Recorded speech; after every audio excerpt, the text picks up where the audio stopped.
नमस्ते मैत्रिणींनो, स्त्री मंत्रा या चॅनेलमध्ये आपले खूप खूप स्वागत. आज नवरात्रीचा 7वा दिवस.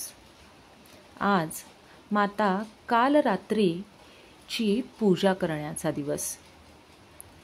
माता दुर्गेने रक्तबीज नावाच्या राक्षसांचा नाश करण्यासाठी कालरात्री देवीचा अवतार घेतला होता आणि आपले रौद्र रूप धारण करून अगणित अशा रक्तबीज राक्षसांचा नाश केला होता.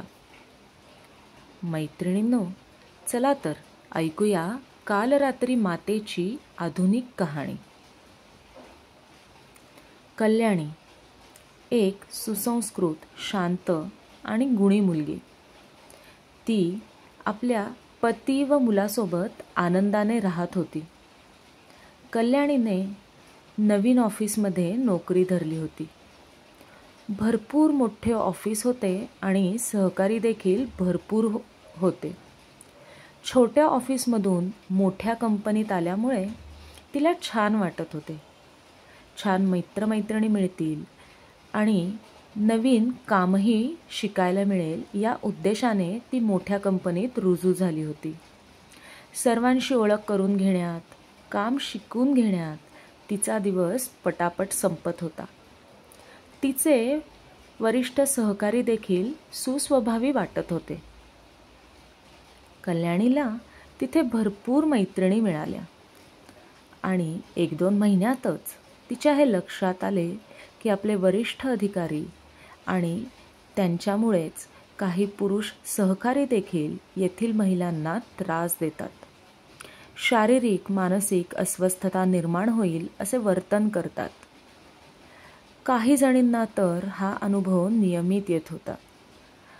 पण बोलायचे कुठे आणि कसे, त्यामुळे त्या शांत होत्या. कल्याणीला ही गोष्ट अजिबात सहन झाली नाही. आपली नोकरी त्यांच्या हातात आहे ग, आपले बँकेचे हप्ते आहेत, दुसरीकडे वेगळे असेल कशावरून, घरी सांगितलं तर रागावतील, अशा एक ना अनेक प्रश्नांमध्ये अडकून सर्व महिला शांत बसत होत्या. कल्याणी मात्र अशा कोणत्याही प्रश्नांमध्ये अडकून न राहता ही गोष्ट पूर्ण चुकीची आहे आणि आपण ती अजिबात सहन करता कामा नये या मताची होती. तिने तो विचार जाणीवपूर्वक इतर मैत्रिणींमध्ये देखील रुजवला. तिने सर्व मैत्रिणींना सोबत घेऊन त्रास देणाऱ्या सहकाऱ्यांना धीर दिला आणि त्या मैत्रिणींना एक आयडिया सांगितली. वरिष्ठ अधिकाऱ्यांनी बोलावल्यावर कल्याणीची मैत्रीण आत गेली. अधिकाऱ्यांना कोणतीच कल्पना नसल्यामुळे त्यांनी तिला त्रास देण्यास सुरुवात केली. तिच्याशी शारीरिक लगट करण्याचा प्रयत्न केला. या सर्वजणींनी आधीच मिळून तिथे छुपे कॅमेरे लावले होते आणि त्यात हे सर्व रेकॉर्ड झाले होते. त्यामुळे या मैत्रिणीला त्रास द्यायला लागल्यावर सर्वजणी एकदमच ऑफिसमध्ये शिरल्या. आपल्या केबिनमध्ये सर्वच महिला अचानक आल्यामुळे त्या वरिष्ठ अधिकाऱ्याची तारांबळ उडाली आणि सर्वांनी मिळूनच अगदी ऑफिसच्या सर्व स्टाफ समोरच अधिकाऱ्याचा तो व्हिडिओ सर्वांना दाखवला आणि पुन्हा असे वर्तन कराल तर तुमच्या घरीही हा व्हिडिओ पाठवू आणि पोलिसात तक्रार देखील करू असा सज्जड दम त्यांना भरला.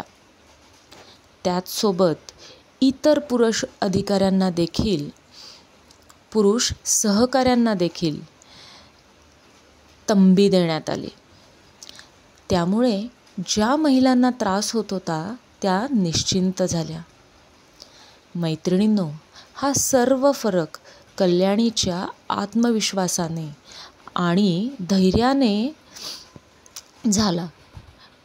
ती संकट बघून खचून गेली नाही, तर तिने त्यातून मार्ग काढण्यासाठी प्रयत्न केला आणि त्या संकटाला सामोरे गेली.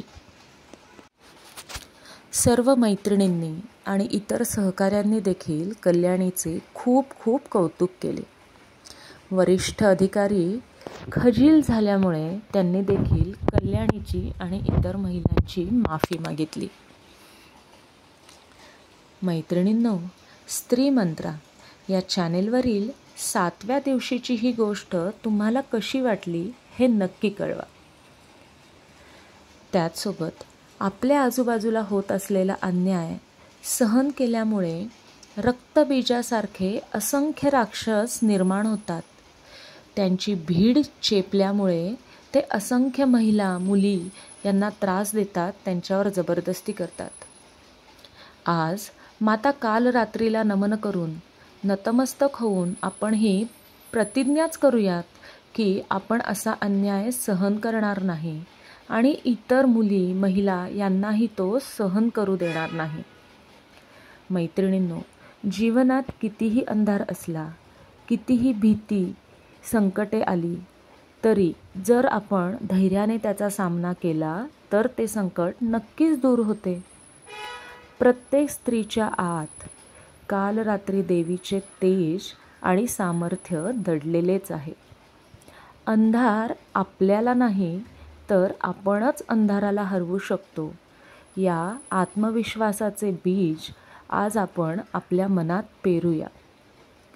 आज या कालरात्रीला प्रसन्न करण्यासाठी ओम देव्यै कालरात्रै नमः या मंत्राचा जप नक्की करूयात. या मंत्रामुळे आपली भीती दूर होते आणि शत्रूंवर विजय प्राप्त होतो. आजच्या दिवशी गूळ आणि खोबरे वापरून बनविलेला नैवेद्य देवीला नक्की अर्पण करूयात आणि आपल्या आयुष्यात असलेले अडथळे दूर करण्याचा आशीर्वाद मिळवूयात. मैत्रिणींनो, स्त्री मंत्रा या चॅनेलच्या नवरात्रीतील आधुनिक कथा ही सिरीज तुम्हाला कशी वाटली हे नक्की कळवा.